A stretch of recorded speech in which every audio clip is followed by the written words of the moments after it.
Chapter 10. No one puts Yilmaz in a corner. Wren. Hey, Yilmaz, Eastman called across the room, interrupting her silent, drunken soliloquy over in the corner. Tell him about the time you took Helm high on sugar dust. Ahem. It was like one of those moments when everyone went silent all at once. The music cut off, the wind howled through the trees, and then, somewhere in the distance, a baby cried. The VIP room was bigger than even her sister's bunk on Kayam, which meant double the staring crowd. Er, what now, Yilmaz? Well, if I did, she drawled. I'm too drunk to remember it now. That did the trick. Thank the gods. This crowd didn't have room to judge anyway. This was not an approved gathering, nor were they allowed to hack their way into empty VIP quarters, and Denold would have everyone's asses if he found out. 2 weeks. Had it been that long already? 2 weeks since fate kicked Wren in the clam.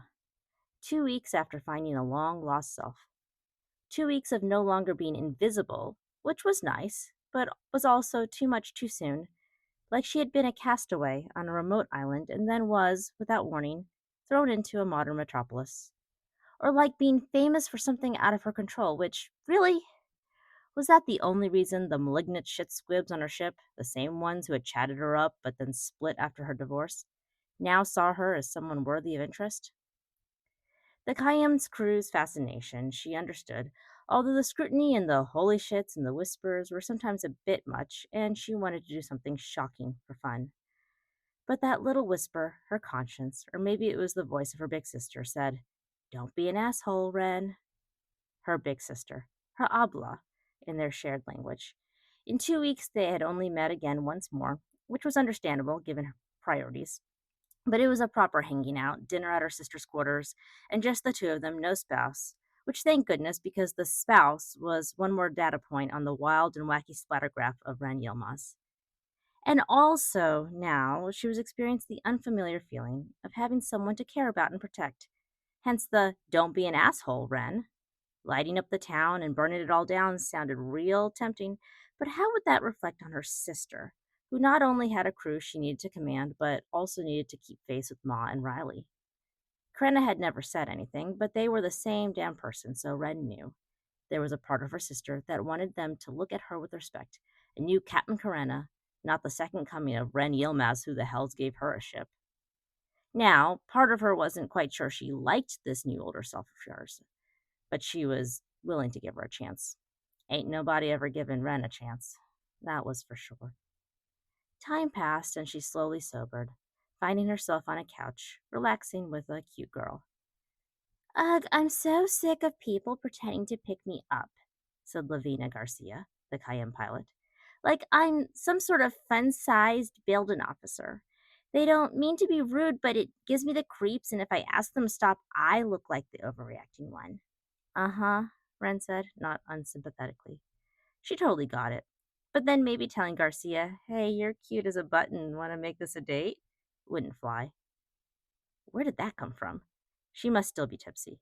Wren found people attractive all the time, but actually acting on that attraction was uncommon. Hard to explain to most people, so she didn't even try. Attraction didn't seem to be the same thing other people talked about, that spine tingling want to jump this person feeling. Not unless she was already in love.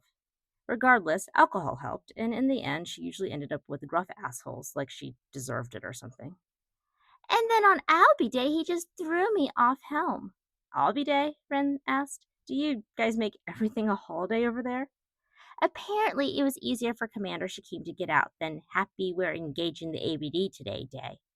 Man of few words, Ren said, imitating his grunt. Oh, he really is, and he thinks giving me a high five fixes everything wrong with that damn department. Mercifully, Ren's codex pinged with a message. You're gonna want to get down here. /Perla. Okay. One last glass of water to shake the remaining cobwebs out of her brain, and off she'd go to the watch. Ren made her way to her console and pulled up the data streams. One of the hardest parts of working as an analyst was sifting through all the information coming their way daily. Sybil, their AI, didn't really solve the problem of prioritizing information. Wren had heard Khayyam's AI was much more advanced, but they hadn't gotten the okay yet to upgrade. Future tech and all that.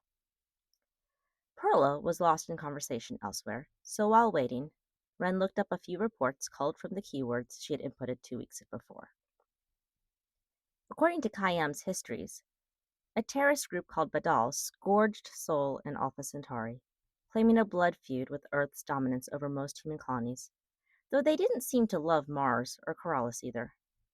And a suspected Badal operative was holed up here, inside the bomb garden system, which supposedly was why Command was ordering the 3 ships to sail in system, instead of staying out here, trying to figure out the mess they had found themselves in.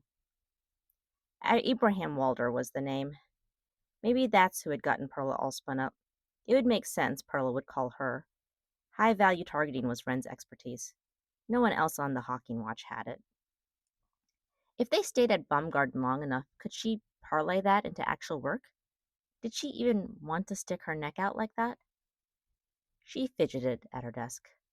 What was wrong with her that she was now getting excited over targeting work, instead of doing what everyone else around her was doing, which was pretty much freaking out about the possibility of never going home? From apathetic to wanting to run a manhunt. Quite a ride. In any case, she set alert parameters to her message traffic, looking for more mention of this guy Walder. Her fingers danced as she selected and dismissed blurb after blurb, all which seemed only tangentially related to her search pattern. Baumgarten's new mining platform, coordination with Corrales on imagery, info on a probe destroyed near Ungut, and a captured quantum call between Baumgarten's governor and the foreign minister of Mars. For giggles, she opened up that intercept, skimming through some discussion of export restrictions. And then she found something interesting. The Martian foreign minister referenced a recent attack on Earth and blamed it on a dissident from Baumgarten. Walder. She marched over to Perla. They attacked Earth? We don't have attacks on Earth. Things don't blow up on Earth. What in the ancients happened? How did they get in? Perla raised her eyebrows. Hello, I was about to fill you in. Wren tapped her foot and Perla sighed. A growly miner exploded an incendiary device in front of President Ashanti. He was in the crowd at a Unification Day event. Luckily, the bomb malfunctioned, blew his damned head off, and injured a bystander, but the president was fine. Wren shook her head in disbelief. Goral was a Union territory in the Alpha Centauri system, but specifically orbited the red dwarf star of Proxima Centauri. Like Baumgarten, which also orbited a red dwarf, it featured an assortment of valuable resources. Unlike Baumgarten, it was exploited by the Union and otherwise neglected and forgotten. If anyone was going to blow something up on Earth, it would be someone from Goral.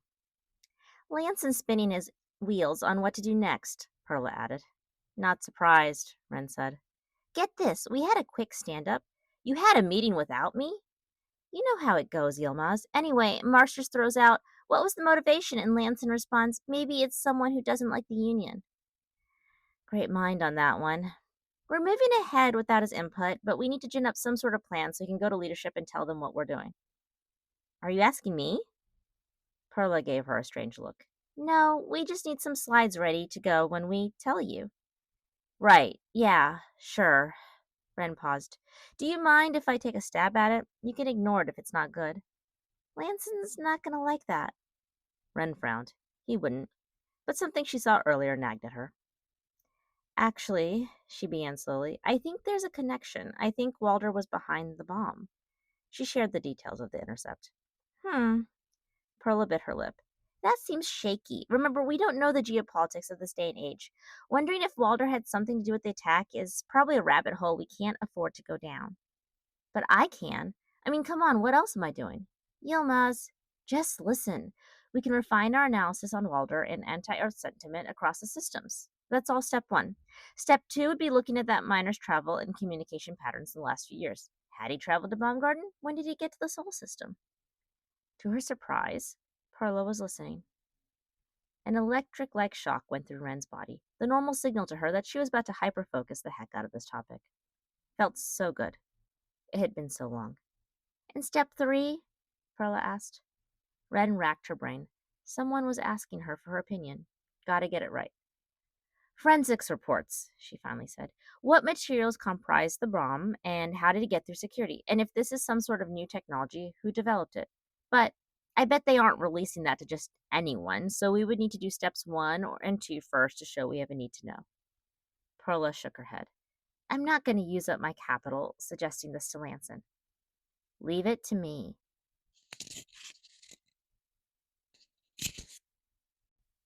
I processed your vial for you. At her voice, Lanson peered up from his desk and scowled. I didn't ask you to. You didn't have to. He looked guilty, then irritated. Look, I don't know the proper procedures for evidence handling, okay? Gloria never showed me. I know. For reference, the countdown started when I bagged and tagged it. But don't worry, I made sure all the T's were crossed. She paused. Obviously, everything's gone to shit the last few weeks, but the auditors don't care about that. Mishandling evidence is a crime. But I got your back. He narrowed his eyes. I ain't saying nothing, she clarified, to anyone. Right. He got it now. She surely wouldn't mention it, just as he wouldn't mention that day on the comms array when she had been sending that one last coded message to Corrales. A fuck you, stop contacting me message, to be fair, but any surreptitious contact like that meant instant arrest. What do you want, Yilmaz? I just want to work. Let me work on this bomb thing. You still helping me with my admin? It's my official job, isn't it? So, he stroked his chin. If you're doing this on the side, then it's no extra boon to you. Team player, Yilmaz. You're not getting any glory or promotions out of it. But I might show my appreciation by continuing to forget your failings, just like, he acknowledged with a rueful smile, you've forgotten mine. Wren gritted her teeth. She knew exactly what would happen. He was using her as free labor, taking all the credit for himself, throwing her under the bus when necessary. The words, fuck no, were on her lips. She wasn't that desperate. Or was she? She could play it safe, be bored, not stick her neck out, never get promoted. Or she could work her ass off, get no credit for it, and not get promoted. But that gave her room to maneuver. Maybe she could parlay that into screwing Lanson over. Somehow. Oh, that could backfire spectacularly. But the alternative, this purgatory of nothingness, seemed worse. Fine, she said. Whatever. Glad you've come to your senses. Apparently you have some ideas to make this department look good. Get to work. Whatever access you need, I don't care. He waved as dismissively as she had signaled her assent. Okay, problem solved. Maybe. She had played it cool. But for Wren's part, credit given or not, her ego, or id, or whatever the hells it was, did a tiny dance of happy at being able to help for once, while a deeper part of her cautioned, see that feeling of fulfillment? Don't get too attached to it. It ain't gonna stick around.